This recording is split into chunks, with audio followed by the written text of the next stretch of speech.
En août 1973, une famille entière s'évanouit dans les marais salants de Camargue, près d'Arles. Philippe Arnaud, 35 ans, biologiste marin réputé, sa femme Marguerite, professeure de littérature, et leurs 2 enfants, Julien, 12 ans, et Sophie, 9 ans, disparaissent sans laisser la moindre trace. Leur voiture est retrouvée 3 jours plus tard, portières ouvertes, jumelles et carnets de notes intacts sur les sièges. Aucun corps, aucun indice, aucune explication.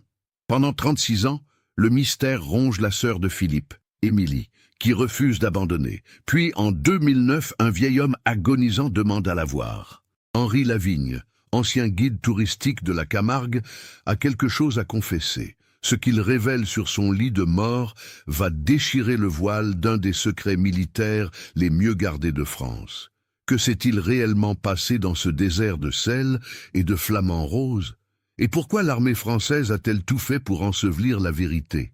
Avant de poursuivre cette histoire troublante, si vous appréciez les enquêtes sur des mystères authentiques comme celui-ci, abonnez-vous à la chaîne et activez les notifications pour ne manquer aucune nouvelle affaire. Maintenant, découvrons comment tout a commencé. La Camargue, cette étendue sauvage où le Rhône se jette dans la Méditerranée, est un territoire à part dans le sud de la France. En 1973, la région est encore largement préservée, un sanctuaire naturel où flamants roses, taureaux noirs et chevaux blancs cohabitent dans un paysage de marais, d'étangs salés et de dunes. Entre Arles et Sainte-Marie-de-la-Mer, la Camargue s'étend sur plus de 85 000 hectares, dont une partie significative est classée réserve naturelle. Mais ce que peu de gens savent à l'époque, c'est qu'au cœur de ces terres inhospitalières, l'armée française maintient une zone militaire strictement interdite au public. Philippe Arnaud connaît la Camargue comme sa poche.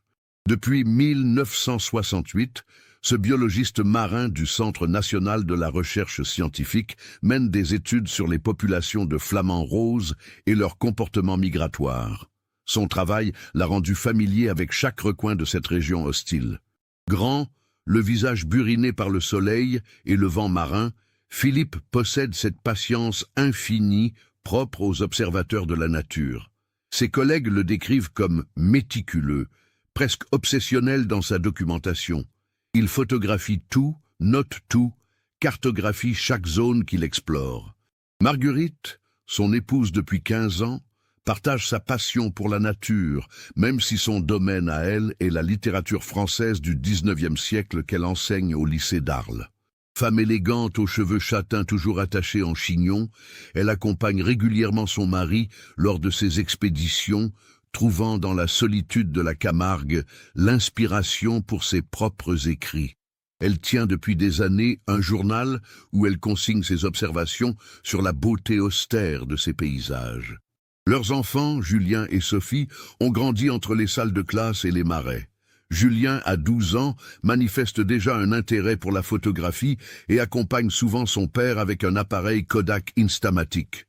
Sophie, plus jeune de 3 ans, préfère dessiner les oiseaux et collectionne les plumes qu'elle trouve lors de leur sortie. C'est une famille unie, connue à Arles pour son dévouement à la préservation de l'environnement local. En juillet 1973, Philippe obtient quelque chose d'exceptionnel, une autorisation spéciale du ministère de la Défense pour accéder à une zone habituellement interdite au public. Cette parcelle de territoire, située à environ 15 km au sud-est de Sainte-Marie-de-la-Mer, abrite une colonie de flamants roses particulièrement importante. Philippe a passé 6 mois à négocier cette permission, argumentant que ses recherches sur les schémas de nidification pourraient contribuer à la compréhension des migrations aviaires en Méditerranée. L'autorisation est accordée pour une période de 3 jours, du 23 au 25 août, avec des conditions strictes. Rester dans le périmètre délimité, ne photographier que les oiseaux et signaler leur présence au poste militaire le plus proche. La famille Arnaud habite une maison de pierre dans le quartier de Trinquetaille, à Arles, près du Rhône. Leur voisine, Madame Colette Mercier, une retraitée de 68 ans, se souvient parfaitement de les avoir vus partir ce matin du 23 août. Il était 7h15. Philippe chargeait leur Citroën DS bleu avec un soin méticuleux. Matériel photographique dans le coffre, glacière avec provisions sur la banquette arrière, carte topographique étalée sur le siège passager. Marguerite portait un chapeau de paille large pour se protéger du soleil. Les enfants étaient excités, Sophie serrant contre elle son carnet à dessin préféré. « Nous serons de retour dimanche soir », avait lancé Philippe à Madame Mercier, qui arrosait ses géraniums. « Si tout va bien, j'aurai enfin les photos qui manquent à mon étude. » Ces mots furent les derniers que quiconque entendit de la famille Arnaud. Le vendredi 23 août 1973 se lève avec un ciel d'un bleu impitoyable. À cette période de l'année, la Camargue atteint des températures dépassant régulièrement 35 degrés. La chaleur fait vibrer l'air au-dessus des étangs salés, créant des mirages qui dansent à l'horizon. C'est dans ces conditions extrêmes que la famille Arnaud s'enfonce dans les terres sauvages.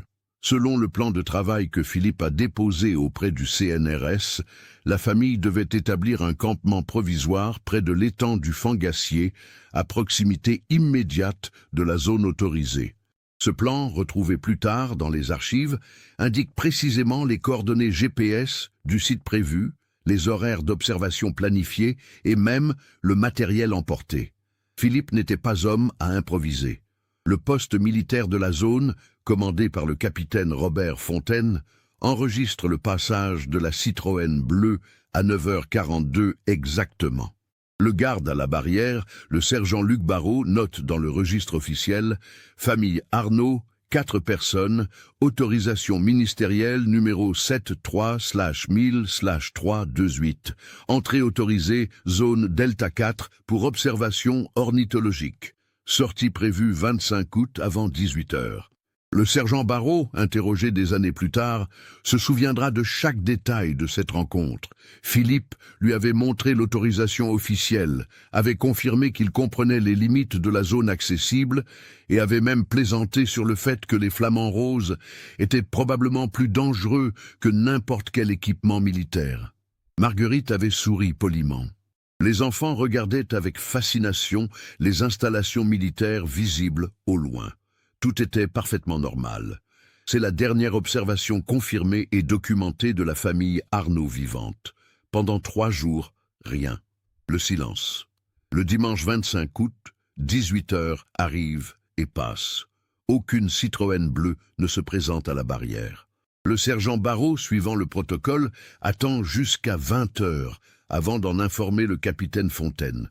Fontaine, un officier rigoureux de 42 ans avec 20 ans de service, ordonne une première vérification de routine. Une patrouille part dans la zone autorisée avec des projecteurs. Il ne trouve rien. Le lundi 26 août à 6h du matin, Émilie Arnaud, la sœur cadette de Philippe, téléphone depuis Paris. Elle s'inquiète. Philippe devait l'appeler dimanche soir pour discuter d'un projet familial. Son absence de nouvelles est inhabituelle. Le poste militaire la rassure, une équipe va vérifier. Mais dans la voix de l'officier qui lui répond, Émilie perçoit quelque chose qu'elle ne peut définir.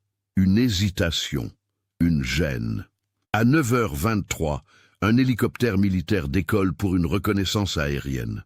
Le pilote, le lieutenant Marc Ferrand, survole méthodiquement toute la zone Delta 4 et ses environs. De là-haut, la Camargue ressemble à une mosaïque abstraite de bleu, de blanc et de vert. Les flamants roses forment des taches roses sur les étangs. Mais aucun signe de campement. Aucune trace de la Citroën bleue. C'est à 14h47 que tout bascule. Une patrouille terrestre dirigée par l'adjudant-chef Yves Grimaud découvre la voiture. Elle est garée sur un chemin de terre. À environ 800 mètres de la limite autorisée, les 4 portières ouvertes. Le moteur est froid. Sur le siège passager, les cartes topographiques sont soigneusement pliées. Sur la banquette arrière, la glacière contient encore de la glace fondue et des restes de sandwich. Les jumelles de Philippe sont sur le tableau de bord. L'appareil photo de Julien est dans son étui, accroché au rétroviseur. Le carnet à dessin de Sophie est ouvert sur le siège arrière, un flamant rose à moitié dessiné sur la page. Ce qui glace le sang de l'adjudant-chef Grimaud, c'est la normalité de la scène. Rien n'indique une lutte, rien ne suggère une fuite précipitée. C'est comme si les 4 membres de la famille étaient simplement sortis de la voiture pour une courte promenade et n'étaient jamais revenus. Les clés sont encore sur le contact. Grimaud fait immédiatement sécuriser la zone et contacte le capitaine Fontaine. Dans les minutes qui suivent, la zone est envahie par des soldats qui commencent à ratisser systématiquement chaque mètre carré dans un rayon d'1 kilomètre autour de la voiture. Des chiens pisteurs sont amenés de la base de Nîmes. Ils reniflent les vêtements trouvés dans la voiture et partent immédiatement vers le sud-est, puis perdent la piste près d'un étang peu profond. Ils tournent en rond, désorientés. À 18h, la gendarmerie d'Arles est officiellement informée.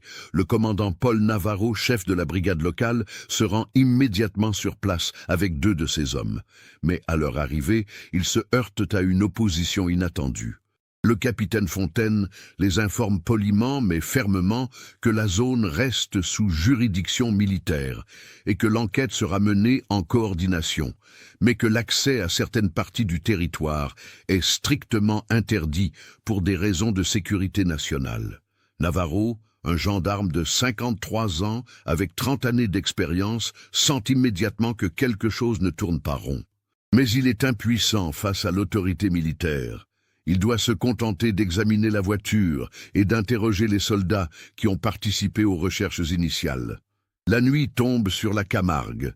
Dans le ciel étoilé, des hélicoptères survolent inlassablement la région avec des projecteurs puissants. Leurs faisceaux lumineux balayent les marais, les dunes, les étangs. Mais la Camargue, la nuit, est un labyrinthe où la lumière artificielle crée plus d'ombre qu'elle n'en dissipe. Les recherches continuent jusqu'à l'aube. Le mardi 27 août, l'affaire fait la une du journal La Provence. Famille disparue en Camargue, mystère total. Les journalistes commencent à affluer. Émilie Arnaud arrive d'urgence de Paris, le visage ravagé par l'angoisse. À 29 ans, cet ingénieur en informatique chez IBM a toujours été proche de son frère aîné. Elle exige des réponses. Elle veut participer aux recherches. On lui explique que ce n'est pas possible, que les militaires font tout ce qui est en leur pouvoir, que la zone est dangereuse. Ce qu'on ne lui dit pas, c'est que dans les hautes sphères de l'armée française, à Paris, une réunion d'urgence vient de se tenir. Des officiers supérieurs discutent à voix basse d'un problème qui dépasse largement une famille disparue.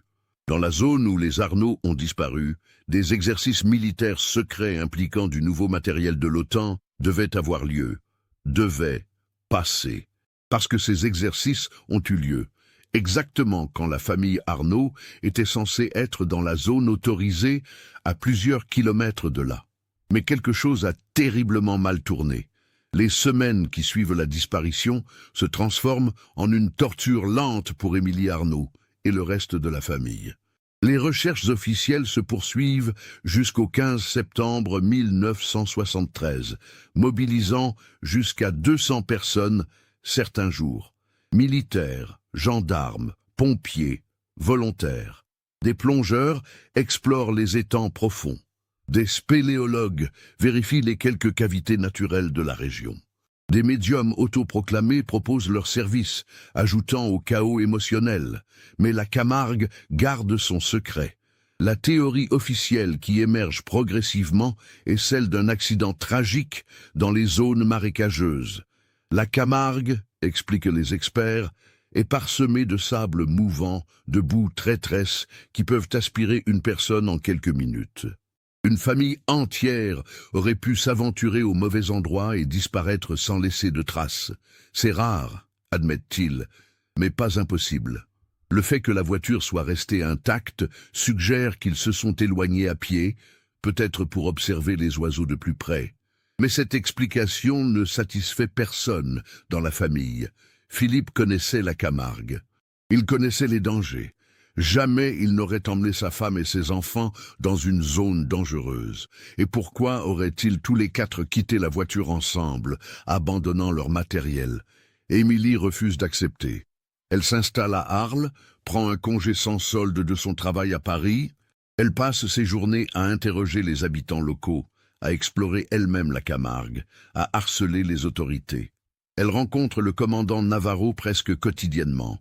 L'homme, touché par son dévouement, l'aide autant qu'il peut.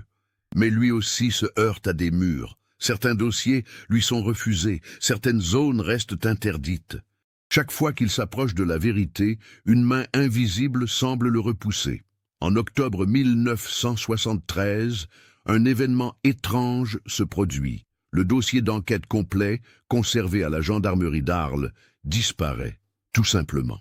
Un matin, le commandant Navarro ouvre le coffre-fort et trouve l'espace vide, aucune effraction, aucune trace. Comme si le dossier n'avait jamais existé. Une copie partielle est reconstituée, mais des éléments cruciaux manquent. Les témoignages des militaires, les rapports détaillés des premières heures de recherche, les photographies de la scène. Navarro fait un rapport officiel. Une enquête interne est ouverte. Elle aboutit à rien. Le dossier est classé comme égaré lors d'un transfert administratif. Navarro sait que c'est un mensonge, mais il ne peut rien faire. Il est à 2 ans de la retraite. On lui fait comprendre discrètement qu'insister pourrait compromettre sa pension. Les mois passent, puis les années. Émilie retourne à Paris en 1975, épuisée émotionnellement et financièrement. Elle reprend son travail chez IBM, mais quelque chose en elle s'est brisé. Elle se marie en 1977 avec Alain Mercier, un collègue ingénieur, mais refuse d'avoir des enfants. Comment pourrait-elle, quand elle ne sait pas ce qui est arrivé à Julien et Sophie? Son mariage devient une coquille vide. Alain la quitte en 1983, incapable de vivre avec le fantôme de la famille disparue, qui hante chaque moment de leur vie. En 1980, une procédure judiciaire déclare officiellement les 4 membres de la famille Arnaud décédés. Leurs biens sont liquidés, la maison de Trinquetaille est vendue. C'est comme si la famille n'avait jamais existé, effacée de l'histoire. Seule Émilie continue de porter leur mémoire, visitant Arles 1 fois par an, le 23 août, déposant des fleurs près de l'entrée du parc naturel régional de Camargue. Mais Émilie n'est pas la seule à porter ce fardeau. Dans la région, la disparition des Arnaud devient une légende locale, un mystère que les anciens racontent aux touristes. Des théories fleurissent, enlèvement par des gitans, accident d'avion secret, témoins d'un crime organisé. Chaque théorie plus farfelue que la précédente. La vérité, bien plus simple et plus terrible, reste enfouie. Henri Lavigne, lui, vit avec un secret qui le ronge chaque jour.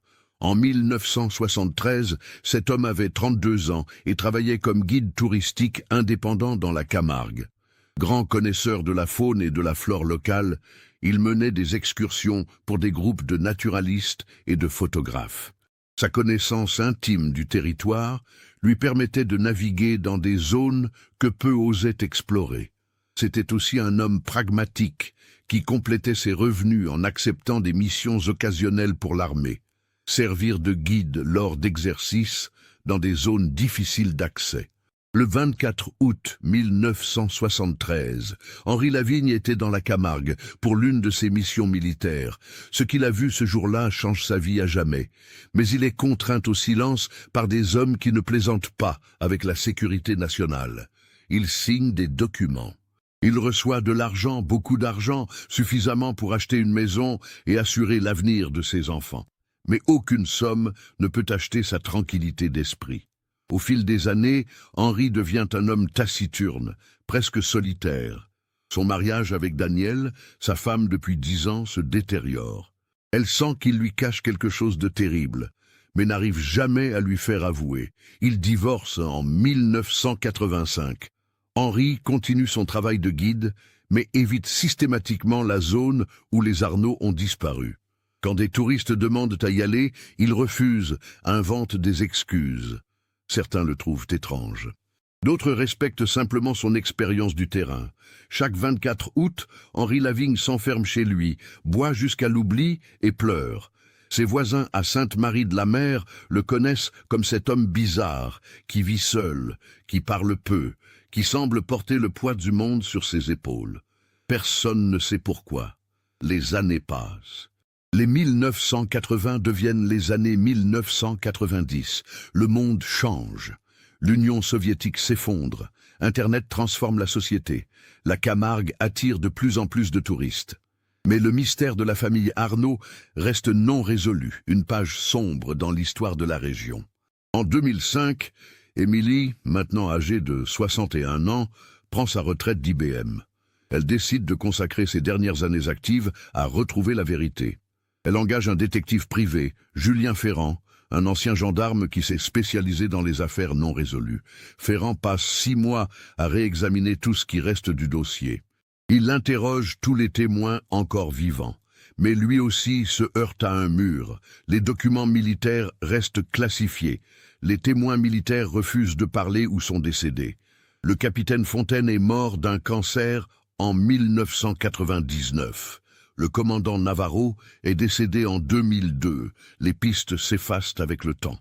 Ferrand finit par dire à Émilie ce qu'elle refuse d'entendre. « Madame, je pense que la vérité est enterrée dans les archives militaires, et ces archives ne s'ouvriront jamais de votre vivant. Je suis désolé. » Émilie refuse d'abandonner. Mais elle sait, dans son cœur, que le détective a probablement raison. Elle retourne à Paris, vieillie, fatiguée, mais toujours hantée par les visages de son frère, de sa belle-sœur, de ses neveux qu'elle n'a jamais cessé de chercher. Ce qu'elle ne sait pas, c'est que dans une petite maison de Sainte-Marie-de-la-Mer, un vieil homme malade commence à sentir le poids de la mort approcher, et avec elle, le besoin irrépressible de confesser. Le printemps 2009 arrive, avec ses vents violents du nord. Le Mistral qui balaie la Provence et la Camargue, avec une force qui plie les arbres et fait frissonner même les habitants les plus endurcis. Henri Lavigne, maintenant âgé de 68 ans, sent que son corps le trahit. Depuis janvier, les douleurs dans sa poitrine se sont intensifiées. En mars, le diagnostic tombe comme un couperet. Cancer du poumon en phase avancée, métastase dans le foie et les os. Les médecins de l'hôpital de Nîmes lui donnent 6 mois, peut-être moins. Henri accueille la nouvelle avec un calme étrange, presque un soulagement. Pendant 36 ans, il a porté un secret qui l'a dévoré de l'intérieur, qui a détruit son mariage, qui l'a transformé en fantôme parmi les vivants. Maintenant que la mort s'approche, il ressent quelque chose qu'il n'a pas éprouvé depuis l'été 1973, le besoin urgent de vérité. En avril, Henri rentre chez lui avec des soins palliatifs. Son fils unique, Guillaume, 39 ans, professeur de biologie à Montpellier, vient s'installer temporairement pour s'occuper de son père. Guillaume a toujours trouvé son père distant, secret. Mais maintenant, en le voyant diminuer jour après jour, il sent une urgence d'établir une connexion qu'ils n'ont jamais vraiment eue. Un soir de fin avril, alors que la morphine rend Henri bavard et moins gardé, il murmure quelque chose qui glace Guillaume. « J'ai tué une famille. Pas directement, mais j'aurais dû parler. J'aurais dû dire la vérité. » Guillaume croit d'abord à un délire causé par les médicaments, mais Henri insiste, les yeux soudainement clairs. La famille Arnaud, 1973. Tout le monde pense qu'ils ont disparu, mais je sais ce qui s'est passé. J'étais là. Cette nuit-là, Guillaume ne dort pas. Il cherche sur Internet. Il trouve des articles anciens, des forums où des passionnés de mystères non résolus discutent du cas Arnaud. Il découvre qu'Émilie Arnaud est toujours vivante, habitant à Paris, et qu'elle a un blog où elle continue, même à 65 ans, à chercher des réponses. Le lendemain matin, Guillaume confronte son père. Henri, épuisé mais lucide, confirme. Il raconte des bribes, des fragments de ce jour d'août 1973. Il parle d'exercices militaires, d'un accident, de corps retrouvés, de menaces, d'argent. Mais la douleur le submerge et il sombre dans un sommeil agité. Guillaume est face à un dilemme déchirant. Son père est mourant. Dévoiler ce secret maintenant pourrait le détruire dans ses derniers jours. Mais une femme, quelque part à Paris, a passé 36 ans à chercher la vérité. Ne mérite-t-elle pas de savoir? Pendant 2 semaines, Guillaume hésite. Il observe son père décliner rapidement. Le cancer avance plus vite que prévu. Henri passe maintenant la plupart de son temps à dormir, ses moments de lucidité devenant de plus en plus rares et brefs. Mais chaque fois qu'il émerge, il répète la même chose. « Je dois parler à la sœur, je dois lui dire », avant de partir. Le 12 mai 2009, Guillaume prend sa décision. Il envoie un email au blog d'Émilie Arnaud. L'email est bref, presque brutal dans sa simplicité. Madame, mon père, Henri Lavigne, guide en Camargue, en 1973, dit qu'il sait ce qui est arrivé à votre frère et sa famille. Il est en phase terminale. Si vous voulez des réponses, venez vite. Nous habitons à Sainte-Marie-de-la-Mer. Émilie lit l'email à 23 heures ce soir-là, dans son appartement de Montparnasse. Son cœur s'emballe. Elle a reçu des centaines de messages au fil des ans. Des cinglés, des charlatans, des gens bien intentionnés mais sans information réelle. Mais quelque chose dans ce message est différent. Le nom, Henri Lavigne. Elle le connaît. Elle se souvient de l'avoir interrogé en 1973, un guide local qui avait été étrangement évasif, qui avait refusé de l'aider dans ses recherches. Elle ne dort pas cette nuit-là. À 6 heures du matin, elle réserve un billet de train pour Arles. À 9 heures, elle est à la gare de Lyon. À 15h30, elle arrive à Arles. Elle loue une voiture et roule vers Sainte-Marie-de-la-Mer. Le cœur battant si fort qu'elle doit s'arrêter 2 fois sur le bas-côté pour reprendre son souffle. À 17 heures, elle frappe à la porte de la maison d'Henri Lavigne, une petite construction blanche avec des volets bleus, typique de la région, située dans une rue calme près de l'église. Guillaume ouvre. Il voit une femme élégante malgré son âge, les cheveux gris coupés courts, les yeux d'un bleu perçant, remplis d'une intensité qui le déstabilise. « Je suis Émilie Arnaud », dit-elle simplement. Guillaume la fait entrer. La maison sent les médicaments et la maladie. Dans la chambre principale, transformée en chambre d'hôpital de fortune, Henri Lavigne est allongé sur un lit médicalisé, le visage émacié, les yeux enfoncés. Une machine à oxygène siffle doucement. Mais quand Émilie entre, ses yeux s'ouvrent et, pendant un instant, une clarté surprenante les traverse. « Vous êtes venu » murmure-t-il d'une voix rauque. « J'ai cru que je mourrais avant de pouvoir vous parler. » Émilie s'assoit sur la chaise près du lit. Ses mains tremblent. Après 36 ans, elle est à quelques minutes de connaître la vérité. Guillaume sort discrètement de la chambre, fermant la porte derrière lui, mais reste dans le couloir, incapable de s'éloigner. « Dites-moi » souffle Émilie, « dites-moi ce qui est arrivé à mon frère. » Henri ferme les yeux, rassemblant ses forces. Puis, lentement, péniblement, il commence à parler. Et ce qu'il révèle va enfin déchirer le voile de mensonge qui a enveloppé la disparition de la famille Arnaud pendant plus de 3 décennies. Henri Lavigne commence son récit d'une voix faible mais déterminée, chaque mot semblant lui coûter une énergie précieuse. Émilie n'ose pas l'interrompre, retenant son souffle, ses ongles s'enfonçant dans les accoudoirs de la chaise. En août 1973, j'avais 32 ans. J'étais guide touristique, mais j'acceptais aussi des missions pour l'armée. Ils me payaient bien pour les guider dans des zones difficiles de la Camargue, lors d'exercices. Le 23 août, j'ai reçu un appel urgent. Des manœuvres imprévues devaient avoir lieu le lendemain, le 24. Du matériel de l'OTAN devait être testé. Des systèmes de communication militaire, des équipements de brouillage électronique.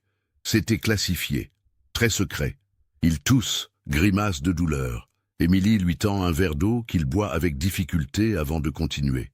Le problème, c'est que la zone choisie pour ces tests était proche de l'endroit où votre frère avait l'autorisation d'observer les Flamands.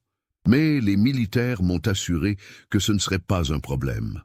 La zone de Philippe était à plus de 2 kilomètres. Les tests seraient circonscrits, sans danger. Le vieil homme ferme les yeux, revivant clairement des images qu'il a tenté d'enterrer pendant 36 ans. Le 24 août, je suis arrivé à l'aube sur le site. Il y avait une 50aine de soldats, des camions, du matériel sophistiqué que je n'avais jamais vu. Le capitaine Fontaine dirigeait l'opération avec un autre officier, un type de Paris, un colonel dont je n'ai jamais su le nom. Ils m'ont fait signer des documents de confidentialité, m'ont expliqué ce que je devais faire, les guider vers des points spécifiques, m'assurer qu'ils ne s'enlisaient pas dans les zones marécageuses. Henri marque une pause, son visage se tordant dans une expression de douleur qui n'a rien à voir avec le cancer. Vers 11 heures du matin, ils ont commencé les tests. Des antennes massives ont été déployées. Des générateurs ronronnaient. Et puis, ils ont activé quelque chose. Un signal de brouillage électromagnétique puissant, beaucoup plus puissant que ce qui était prévu. J'ai vu des étincelles jaillir de certains équipements. Des hommes criaient, et puis, sa voix se brise. Des larmes coulent sur ses joues creuses. Et puis nous avons entendu les cris, des cris humains venant du sud-ouest. Au début, personne n'a compris. Puis un soldat a crié qu'il voyait de la fumée. Le colonel a ordonné d'arrêter immédiatement tous les équipements. Nous avons couru vers la source des cris. Émilie est pétrifiée, les larmes ruisselant silencieusement sur son visage. Elle sait déjà, dans son cœur, ce qu'Henri va dire ensuite, mais elle doit l'entendre. Elle doit savoir. Nous avons trouvé la Citroën bleue. Elle était en feu. Le système électrique avait surchauffé, apparemment à cause du signal électromagnétique. Nous avons trouvé votre frère d'abord. Il était à environ 50 mètres de la voiture, allongé dans un champ de roseaux. Mort. Crise cardiaque massive, ont dit les médecins militaires plus tard. Le choc, probablement, en voyant la voiture s'enflammer avec sa famille à l'intérieur. Le monde d'Émilie s'effondre. Après 36 ans d'attente, de questions, d'espoir contre tout espoir, entendre la vérité est comme recevoir un coup de poignard en pleine poitrine. Mais Henri n'a pas fini. Nous avons éteint l'incendie. Marguerite et les 2 enfants étaient dans la voiture. Ils n'ont pas souffert longtemps. La fumée d'abord, puis les flammes. C'était rapide. Le silence qui suit est insoutenable. Dans le couloir, Guillaume pleure silencieusement, réalisant l'ampleur de ce que son père a porté toutes ces années. Émilie parvient enfin à articuler, sa voix un murmure déchiré. Pourquoi? Pourquoi n'avoir rien dit? Pourquoi avoir laissé tout le monde penser qu'ils avaient disparu? Henri ouvre les yeux, et dans son regard, Émilie voit la culpabilité, la honte, mais aussi la peur qui l'a maintenu silencieux pendant si longtemps. Parce que le colonel m'a expliqué ce qui se passerait si la vérité sortait. Les tests impliquaient du matériel de l'OTAN, dans le cadre d'accords militaires secrets entre la France, les États-Unis et d'autres pays. Un accident de cette nature pourrait avoir des répercussions diplomatiques massives, pourrait compromettre des alliances militaires cruciales en pleine guerre froide. Il m'a dit que si l'histoire sortait, la France pourrait être accusée de négligence criminelle, que les relations avec les États-Unis pourraient être gravement endommagées. Il tousse violemment, son corps frêle secoué de spasmes. Émilie lui redonne de l'eau, son esprit luttant pour comprendre la logique tordue qui a conduit à une telle trahison. Ils m'ont offert de l'argent, beaucoup d'argent, mais surtout, ils m'ont menacé. Ils ont dit que si je parlais, je serais accusé de complicité, que ma carrière serait détruite, que ma famille pourrait être en danger. J'avais une femme, un fils de 2 ans. J'ai eu peur. J'ai été lâche. Les mots sortent maintenant dans un flot précipité, comme si Henri devait tout dire avant que son corps ne le lâche complètement. Ils ont tout organisé en quelques heures. Les corps ont été transportés par hélicoptère militaire. La voiture a été déplacée, nettoyée, repositionnée pour faire croire à un départ volontaire. Tous les signes de l'incendie ont été effacés. Ils avaient une équipe spécialisée, des gens qui savaient comment faire disparaître des preuves. En 48 heures, c'était comme si rien ne s'était jamais passé. « Où ?» demande Émilie, sa voix dure comme de l'acier. « Où ont-ils mis les corps de mon frère, de ma belle-sœur, de mes neveux ?» Henri hésite, puis murmure quelque chose qui force Émilie à se pencher pour entendre. Dans une zone d'entraînement militaire au nord de Salon de Provence, un endroit qui servait pour des exercices de déminage. Ils ont été enterrés à 3 mètres de profondeur, dans des cercueils métalliques pour éviter toute détection. Les coordonnées exactes sont dans un document que j'ai gardé, caché dans un coffre à la banque. Je vais dire à Guillaume de vous le donner. Émilie recule, son esprit essayant d'absorber ces informations. 36 ans. 36 ans pendant lesquels elle a cherché, espéré, souffert, et tout ce temps, son frère et sa famille étaient enterrés dans une tombe anonyme sur une base militaire. Qui d'autre savait, demande-t-elle, sa voix tremblante de rage contenue, qui d'autre était impliqué dans cette monstruosité? Le capitaine Fontaine savait, le colonel de Paris, dont je n'ai jamais su le vrai nom, les médecins militaires qui ont constaté les décès, l'équipe spécialisée qui a nettoyé la scène, une dizaine d'hommes, peut-être, tous tenus par le secret militaire, tous payés ou menacés. Fontaine est mort il y a des années, le colonel aussi, probablement. Les autres, je ne sais pas. Certains vivent peut-être encore avec ce secret, comme je l'ai fait. Henri s'affaisse dans son lit, complètement épuisé par l'effort de la confession. Émilie reste assise, figée, son monde entier reconstruit autour de cette vérité terrible. Pendant 36 ans, elle a imaginé 1000 scénarios, enlèvement, accident, amnésie, fuite volontaire. Jamais elle n'aurait pu imaginer la réalité. Un accident militaire couvert par l'État, son frère et sa famille sacrifiés sur l'autel de la raison d'État et des alliances internationales. Il y a autre chose que vous devez savoir, souffle Henri, ses yeux commençant à se fermer. Votre frère, Philippe, dans ses derniers moments, il a essayé de sauver sa famille. Il a vu la fumée sortir de la voiture, il a couru. Mais le choc a été trop violent pour son cœur. Les médecins militaires ont dit qu'il était déjà en arrêt cardiaque quand il était à mi-chemin. Il est mort en essayant de les rejoindre. C'est cette image, plus que tout le reste, qui brise finalement Émilie. Elle s'effondre en sanglots, 36 ans de douleur contenus explosant en un torrent de larmes. Philippe, son grand frère protecteur, mourant en tentant désespérément de sauver ceux qu'il aimait le plus au monde. Guillaume entre doucement dans la chambre, pose sa main sur l'épaule d'Émilie. Henri dort maintenant, ou a perdu conscience, son souffle irrégulier, le râle de la mort déjà perceptible. « Je suis tellement désolé », murmure Guillaume. « Je ne savais rien. Si j'avais su... » Émilie essuie ses larmes, se force à reprendre contenance.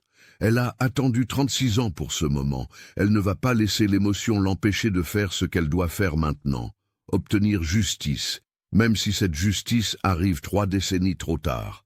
Henri Lavigne meurt dans son sommeil 3 jours plus tard, le 15 mai 2009, à 4 heures du matin. Guillaume est à ses côtés, tenant la main de son père quand il expire son dernier souffle.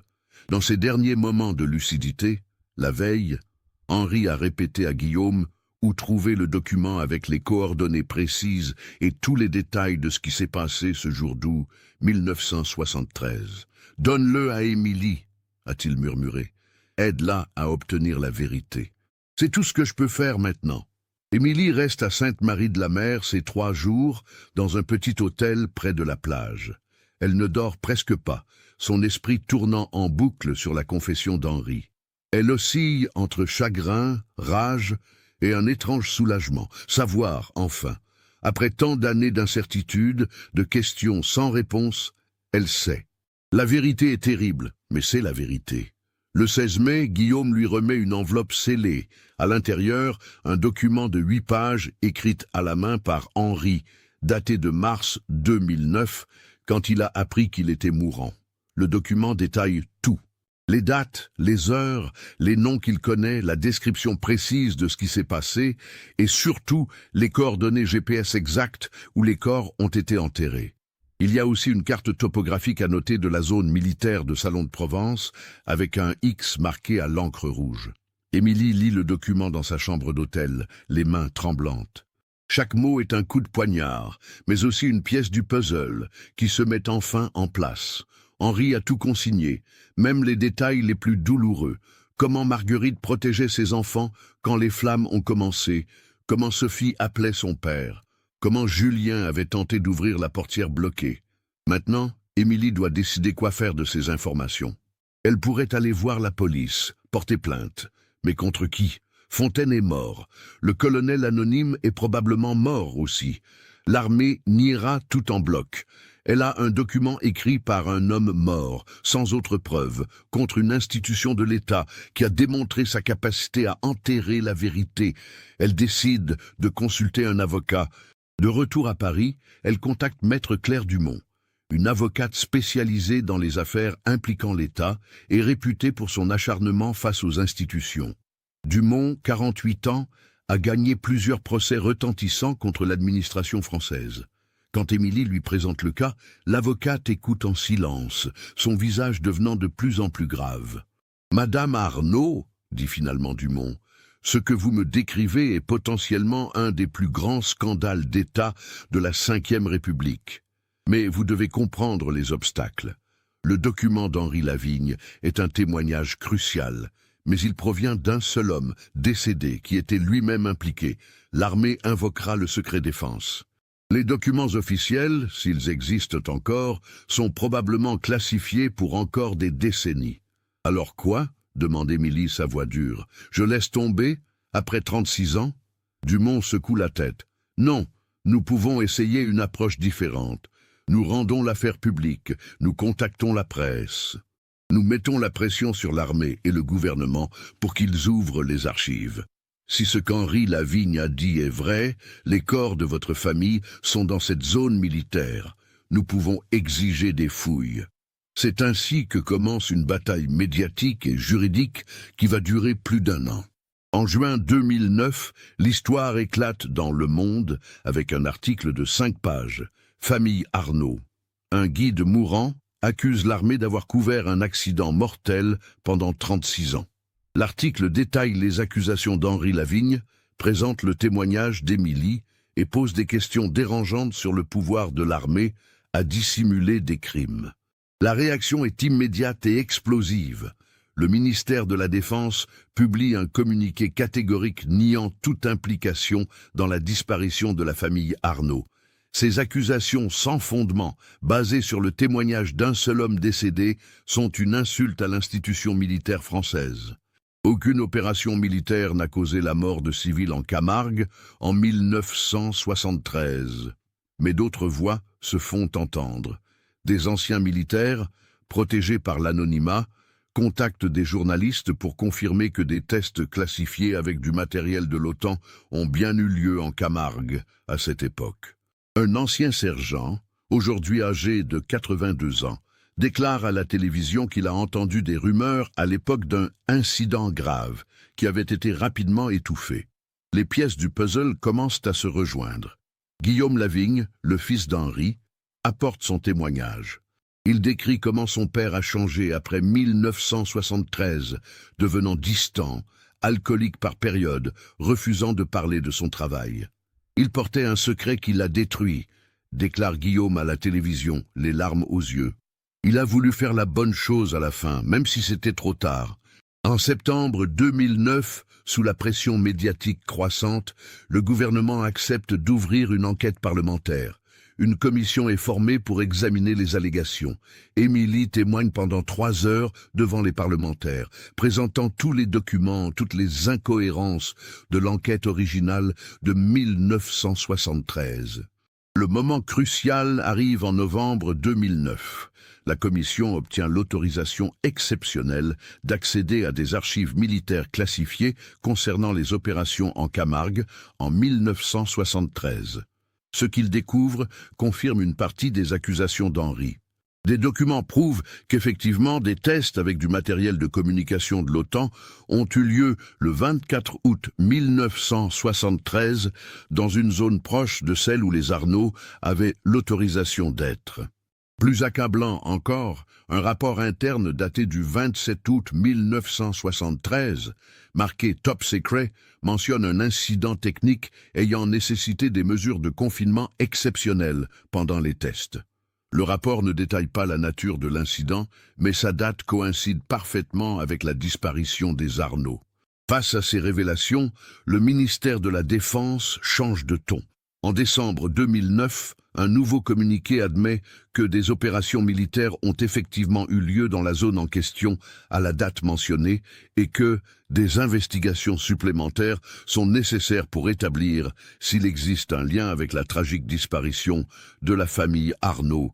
C'est une victoire partielle pour Émilie, mais elle veut plus. Elle veut les corps de sa famille. Elle veut pouvoir enfin les enterrer dignement. En janvier 2010, la commission parlementaire émet une recommandation. Des fouilles doivent être effectuées dans la zone militaire de Salon de Provence, aux coordonnées indiquées dans le document d'Henri Lavigne. Le ministère de la Défense résiste d'abord, invoquant des problèmes de sécurité et de contamination possibles de la zone par d'anciens explosifs. Mais Maître Dumont ne lâche pas. Elle obtient une ordonnance d'un juge administratif ordonnant les fouilles. En mars 2010, une équipe de médecins légistes, accompagnée d'experts en déminage, pénètre dans la zone militaire. Le 12 mars 2010, à 14h37, les pelleteuses touchent quelque chose de métallique à 3,50 m de profondeur, exactement là où le document d'Henri indiquait. Ce sont 4 cercueils métalliques, scellés, disposés côte à côte. Quand ils sont ouverts sous la supervision des médecins légistes et en présence d'Émilie, le monde s'arrête. À l'intérieur se trouvent les restes de 4 personnes. Un homme adulte, une femme adulte, un adolescent et un enfant. Les vêtements, remarquablement préservés par les cercueils hermétiques, correspondent aux descriptions de ce que portaient les Arnaud le jour de leur disparition. Les analyses dentaires confirmeront formellement quelques jours plus tard. Ce sont bien Philippe, Marguerite, Julien et Sophie Arnaud. Émilie s'effondre sur le site de fouilles. Après 36 ans et 7 mois, elle a retrouvé sa famille. Mais ce qu'elle ressent n'est pas du soulagement. C'est une rage pure et incandescente contre un État qui a préféré enterrer 4 innocents plutôt que d'admettre une erreur. Les semaines qui suivent la découverte des corps sont un tourbillon médiatique sans précédent. L'affaire Arnaud devient le scandale de l'année 2010 en France. Les journaux titrent « L'État accusé d'avoir enterré une famille pendant 37 ans ». Des manifestations ont lieu devant le ministère de la Défense. Des députés exigent des démissions. Le débat national fait rage entre ceux qui comprennent les impératifs de sécurité nationale et ceux qui dénoncent une trahison inacceptable des citoyens. Le 14 avril 2010, le ministre de la Défense, Hervé Morin, présente des excuses publiques au nom de l'État français. Dans une conférence de presse tendue, il déclare « Les faits révélés par l'enquête sont graves et inacceptables. La famille Arnaud a été victime d'un accident tragique lors d'opérations militaires en 1973. La décision prise à l'époque de dissimuler cet accident, motivée par des considérations diplomatiques et militaires du contexte de la guerre froide, était une erreur profonde. Au nom de la République française, je présente mes plus sincères excuses à Madame Émilie Arnaud et à tous les proches de la famille Arnaud. Le ministre annonce également qu'une compensation financière substantielle sera versée à Émilie, que tous les documents liés à l'affaire seront déclassifiés et qu'une commission indépendante sera chargée d'examiner si d'autres incidents similaires ont été dissimulés au fil des décennies. Pour Émilie, maintenant âgée de 66 ans, ces excuses arrivent beaucoup trop tard. « Ils nous ont volé 37 ans », déclare-t-elle aux journalistes, sa voix tremblante mais déterminée. 37 ans pendant lesquels j'aurais pu faire mon deuil, enterrer dignement mon frère et sa famille. Au lieu de ça, j'ai passé plus de la moitié de ma vie à chercher des réponses que l'État possédait depuis le début. Aucune excuse, aucune somme d'argent ne peut réparer ce qui a été détruit. Le 23 mai 2010, exactement 36 ans et 9 mois après leur disparition, Philippe, Marguerite, Julien et Sophie Arnaud sont enfin enterrés au cimetière d'Arles, dans un caveau familial surplombant le Rhône. Plus de 2000 personnes assistent aux funérailles, dont des représentants du gouvernement, des militaires, des scientifiques du CNRS qui ont connu Philippe, et des centaines de personnes qui ont suivi l'affaire dans les médias. Émilie prononce un éloge funèbre qui restera dans les mémoires. Mon frère Philippe était un homme qui aimait la vie, la nature, sa famille. Il est mort en essayant de sauver ceux qu'il aimait. Marguerite était une femme brillante, aimante, qui voyait la beauté même dans les endroits les plus désolés. Julien et Sophie étaient des enfants pleins de promesses, de rêves, d'avenir. Ils ont été arrachés à la vie par un accident tragique, puis enterrés dans l'oubli par un État qui a choisi le secret plutôt que la vérité. Aujourd'hui, ils reposent enfin en paix. Mais leur histoire doit servir de rappel. Aucune raison d'État ne justifie jamais de trahir les citoyens. La vérité, aussi douloureuse soit-elle, doit toujours triompher. L'enquête officielle, publiée en juillet 2010, confirme l'essentiel du témoignage d'Henri Lavigne. Les tests militaires du 24 août 1973 impliquaient des systèmes de brouillage électromagnétique expérimentaux fournis dans le cadre d'un accord de coopération avec l'OTAN. Une surcharge imprévue du système a créé un champ électromagnétique beaucoup plus puissant que prévu, s'étendant au-delà de la zone sécurisée. Ce champ a provoqué une surchauffe catastrophique du système électrique de la Citroën des Arnaud, déclenchant un incendie. Philippe, témoin de la scène, a fait un arrêt cardiaque en courant vers la voiture. Les 3 autres membres de la famille sont morts dans l'incendie. Le rapport révèle également que le capitaine Fontaine s'est opposé à la dissimulation, arguant qu'il fallait avouer l'accident. Mais il a été mis sous pression par des officiers supérieurs de Paris qui ont pris la décision de couvrir l'incident pour éviter une crise diplomatique avec les États-Unis et l'OTAN. Fontaine a accepté à contre-cœur, mais selon des témoignages de proches, il n'a jamais surmonté cette décision. Sa mort prématurée d'un cancer en 1999, à seulement 68 ans, pourrait avoir été précipitée par le stress et la culpabilité qu'il portait. Quant aux autres personnes impliquées dans la dissimulation, la plupart sont décédées. 2 anciens militaires, identifiés comme ayant participé au nettoyage de la Seine et au transport des corps, sont encore vivants en 2010. Tous 2, maintenant dans leurs 70 ans, sont interrogés. L'un refuse de parler, invoquant son droit au silence.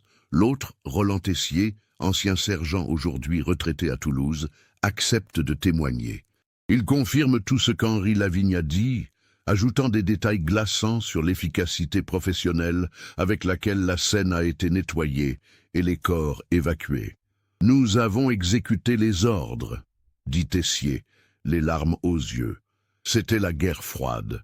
On nous a dit que c'était pour le bien de la nation, que si la vérité sortait, ça pourrait compromettre des alliances cruciales. Nous étions jeunes, disciplinés, nous ne questionnions pas.